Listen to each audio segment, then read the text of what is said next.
Hello నమస్తే welcome to our channel నేను సౌజన్య so almost ఆంధ్రప్రదేశ్లో ఎన్నికల ఫలితాలు వచ్చినప్పటి నుంచి కూడా పవన్ కళ్యాణ్ అభిమానులు అందరికీ కూడా మ్యాక్సిమం గుడ్ న్యూస్లే వినిపిస్తున్నాయి. సో పోటీ చేసినటువంటి రెండోసారి జనసేన పూర్తి స్థాయిలో ఫలితాలను దక్కించుకుందని చెప్పుకోవాలి. అంటే ఎక్కడెక్కడైతే పోటీ చేశారో అన్ని చోట్ల గెలుపొందడం జరిగింది. అండ్ ఈ విజయోత్సవాల్లో భాగంగా ఇంకొకటి ఏంటి అని అంటే గుడ్ న్యూస్, పవన్ కళ్యాణ్ ఫ్యాన్స్కి పవన్ కళ్యాణ్ కొడుకు అక్రానందన్ సిల్వర్ స్క్రీన్ పైన రాబోతున్నాడు అనేటువంటి న్యూస్ కూడా వాళ్ళకి ఇంకొంచెం సంబరాలను ఇంకొంచెం ఎక్కువగా అగ్రెసివ్గా చేసుకునేలాగా చేస్తుంది. మరి అక్రానందన్ ఎప్పుడు ఎక్కడ ఎలా రాబోతున్నాడు సినిమాల్లోకి, ఈ అంశానికి సంబంధించి ఎన్నో విషయాలను మనతో పంచుకోవడానికి ఈరోజు మనతో పాటు ఉన్నారు సీనియర్ జర్నలిస్ట్ యజ్ఞమూర్తి గారు ఉన్నారు. వారితో మాట్లాడదాం. హాయ్ అండి. హాయ్ సౌజన్య. సో పవన్ కళ్యాణ్ ఫ్యాన్స్కి చెప్పడాలంటే ఒక పంచపక్ష పరమాన్నాలు అంటారు కదా, అంతకు మించే ఉంది. ఎందుకంటే ఆ పంచపక్ష పరమాన్నాలు ఆ విందు అనేది ఆల్మోస్ట్ ఏపీ ఫలితాలతోనే వచ్చేసింది. ఇప్పుడు ఇంకొంచెం ఎక్కువ అవడానికి అక్రానందన్ సిల్వర్ స్క్రీన్ పై అడుగు పెట్టబోతున్నాడు అనేటువంటి అంశం. సో పవన్ కళ్యాణ్ ఎక్కడికి వెళ్ళినా కానీ అఖిరాని వెంట పెట్టుకునే వెళ్తున్నారు.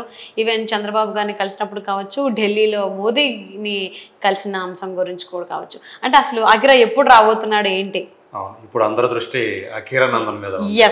ఎందుకంటే తండ్రి వెనకే తను కూడా కనిపిస్తూ ఉన్నాడు తరచుగా. ఇటీవల ఎన్నికల ప్రక్రియ రిజల్ట్స్ అవన్నీ ముగిసిన తర్వాత ఇప్పుడు ఆ జోష్ ఏదైతుందో తీన్మార్, ఇప్పుడు వాళ్ళంతా తీన్మార్ మూడ్ లో ఉన్నారు మొత్తం అంతా కూడా.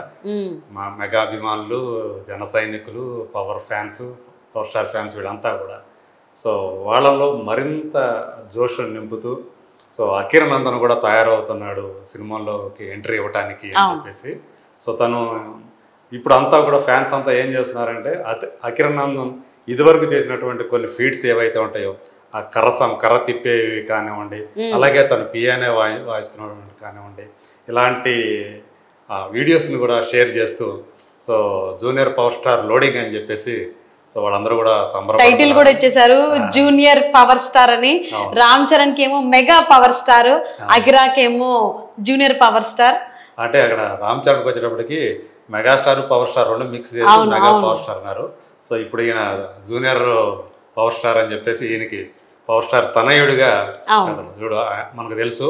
సో వాళ్ళ ఫ్యామిలీలోనే హైయెస్ట్ టాల్ పర్సనాలిటీ. అవును, అప్పటి వరకు కూడా యాక్చువల్లీ వరుణ్ తేజ్ అనుకున్నాము, కానీ ఇప్పుడు వరుణ్ తేజ్ మించున్నాడు అక్రానందన్. సో రీసెంట్ గా నిన్న చిరంజీవి గారి కుటుంబం అంతా సంబరాలు చేసుకున్నప్పుడు అక్కడ కూడా సెంటర్ ఆఫ్ అట్రాక్షన్ ఎవరంటే అఖిరానందన్. అతని మీదే ఉంది. సో అతను ప్రస్తుతం తన తండ్రి దగ్గర ఎక్కువగా టైం గడుపుతున్నాడు, తండ్రి చుట్టూ తిరుగుతున్నాడు. సో తండ్రి ఎక్కడికి వెళ్తే తనను కూడా తీసుకుని వెళుతూ ఉన్నాడు. సో అట్లాగే రీసెంట్గా చూసుకుంటే 2 రోజుల క్రితం రేణు దేశాయ్ గారు ఒక వీడియో షేర్ చేశారు.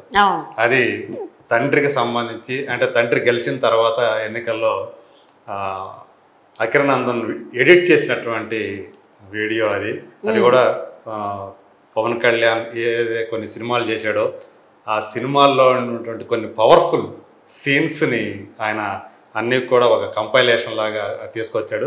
Michael Jackson background, Michael Jackson సాంగ్ని.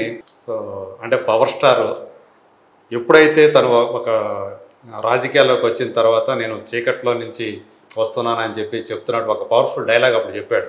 సో దాన్ని పెట్టుకొని సో అదంతా కూడా ఎడిట్ చేశాడు. సో ఇలా మల్టీ టాలెంటెడ్. మనకు తెలుసు పవన్ కళ్యాణ్ ఒక యాక్టర్ మాత్రమే కాదు, ఒక డైరెక్టర్ కూడా, అంతేకాదు ఒక పొలిటికల్ లీడర్ కూడా. సో మొదటి ప్రయత్నంలో విఫలమైనప్పటికీ కూడా 2019లో పొలిటికల్ సినారియోలో, బట్ సెకండ్ అటెంప్ట్లో సో ఇప్పుడు ఏకంగా తను గెలవటమే కాకుండా తన పార్టీ మొత్తాన్ని కూడా 100% రిజల్ట్ తీసుకొచ్చాడు. అటు 2 ఎంపీ స్థానాలు, ఇటు 21 అసెంబ్లీ స్థానాలు, అన్నిట్లోనూ కూడా తన పార్టీని గెలిపించాడు. సో దాంతో ఒక గేమ్ చేంజర్ అనే పేరు కూడా తెచ్చుకున్నాడు. గేమ్ చేంజర్ అంటున్నాడు, ఇట్లా ఏ ట్యాగ్ కావాలంటే ఆ ట్యాగ్ ఆయనకి, అంటే అన్నిటికీ కూడా ఆయన అర్హుడే అని చెప్పాలి. సో ఒక్కసారిగా దీంతో మొత్తం కూడా ఇప్పటిదాకా పవన్ కళ్యాణ్ గురించి తన రకరకాలుగా అతని వ్యక్తిగత జీవితం గురించి ఎద్దేవా చేసిన వాళ్ళు, ఎగతాళి చేసిన వాళ్ళు ఇప్పుడు అందరూ కూడా సైలెంట్ అయిపోయిన సందర్భం చూస్తున్నాం. సో వాళ్ళందరికీ కూడా తన ఈ రిజల్ట్ తోటే ఆన్సర్ ఇచ్చేసాడు. సో ఇప్పుడు ఇక అకిరనందన్. సో ఏం చేస్తాడు అతను, సినిమాల్లోకి వస్తాడా రాడా అనేది ఒక 2-3 సంవత్సరాల నుంచి నడుస్తూ ఉంది. అవును, అంటే రేణు ఒకనొక సందర్భంలో చెప్పినట్టు కూడా ఉంది. సో అక్కడే ఇప్పుడప్పుడే సినిమాలకి రాడు, కొంచెం దూరంగా ఉంటాడు, తను కెరీర్ మీద తను కొంచెం ఫోకస్ చేయాలనేటువంటి మాట కూడా తను చెప్పినట్టుగా గుర్తు. అంటే తనకే వదిలేస్తాను, తను ఏం కావాలనుకుంటే అది చేస్తాడు, కానీ ప్రస్తుతం అతని దృష్టి మాత్రం దాని మీద లేదు అని చెప్పేసి ఆమె అప్పుడు క్లారిఫై ఇచ్చారు. అవునవును, క్లారిటీ ఇచ్చారు. ఏదైతే తర్వాత చూస్తే అతను అది నేర్చుకోవడం, కర్ర తిప్పే విధానం కానీ, అట్లాగే అతని మ్యూజిక్ సెన్స్ కానీ, సో ఇప్పుడు చూస్తుంటే ఈ ఎడిటింగ్ స్కిల్స్, సో ఇవన్నీ కూడా అతను సినిమా రంగ ప్రవేశానికి ఇవన్నీ కూడా ముందస్తు సిద్ధమవుతున్నట్టుగా మనకి కనిపిస్తుంది. అతను లేటెస్ట్ మనకి వచ్చిన ఇన్ఫర్మేషన్ ప్రకారం 2025లో అతను తెర మీద కనిపించే అవకాశాలు పుష్కలంగా ఉన్నాయి.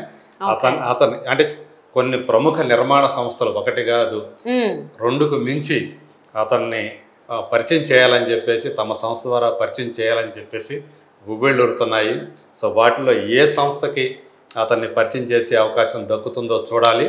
సో మనకి ఇప్పుడు ఏవైతే ప్రముఖ నిర్మాణ సంస్థలు ఆల్రెడీ సినిమాలు తీస్తూ ఉన్నాయో, పెద్ద పెద్ద బ్యానర్లు, పెద్ద పెద్ద సినిమాలు తీస్తున్నాయో, ఆ సినిమాల బ్యానర్లే ఇప్పుడు అతనితోటి సినిమా చేయాలని చెప్పేసి ఆల్రెడీ ప్రపోజల్స్ కూడా పవన్ కళ్యాణ్ తోటి పెట్టడం జరిగిందనేది మనకు అందినటువంటి సమాచారం.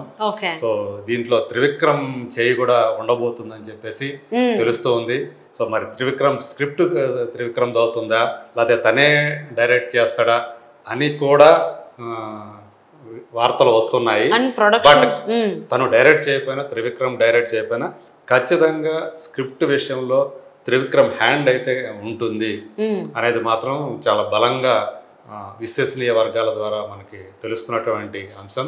సో 2000 అది ఈ సంవత్సరం ఎండింగ్కి మొదలవుతుందా, లేకపోతే వచ్చే సంవత్సరం స్టార్టింగ్లో మొదలవుతుందో తెలియదు, కానీ బట్ 2025లో అతను తెర ముందుకి వచ్చే అవకాశాలు, అది కూడా ఒక లవ్ స్టోరీ తోటి, ఒక అందమైన లవ్ స్టోరీ తోటి అతను. సో మరి అంటే మనకు తెలుసు త్రివిక్రమ్ అలాగే పవన్ కళ్యాణ్ ఎంత దగ్గర స్నేహితులు అందరికీ తెలిసిందే. ఎలాంటి బాండింగ్ ఉందో ఇద్దరికి సంబంధించి మనందరం విన్నాం, చాలాసార్లు చూసాం కూడా. సో మరి ఆయన ద్వారానే పవన్ కళ్యాణ్ అకిరాని ఇంట్రడ్యూస్ చేయడానికి ఉంటారు, లేకపోతే వేరే డైరెక్టర్కి ఏమైనా ఛాన్స్ ఇస్తారా?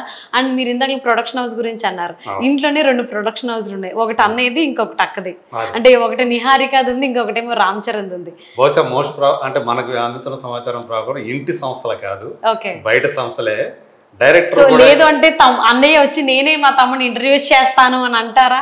అసలు ఏంటి అనేది నిహారిక కొంచెం నెక్స్ట్ ఫిలిం కి ఆగినా మేబీ రామ్ చరణ్ అలాంటి మాటలు ఏమైనా అనొచ్చేమో అనేటువంటిది కూడా వినిపిస్తుంది.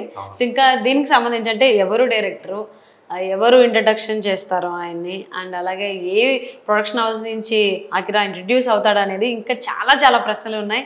వీటన్నిటికీ రాబోయేటువంటి రోజుల్లో సమాధానం వస్తుంది. కాబట్టి చూద్దామండి ఏం జరుగుతుంది, అకిరా ఎలా వస్తాడు, ఎలా రాబోతున్నాడు అనేది, ఎలా ప్లాన్ చేస్తారు పవన్ కళ్యాణ్ అనేది. థ్యాంక్ యూ సో మచ్ అగ్నిమూర్తి గారు.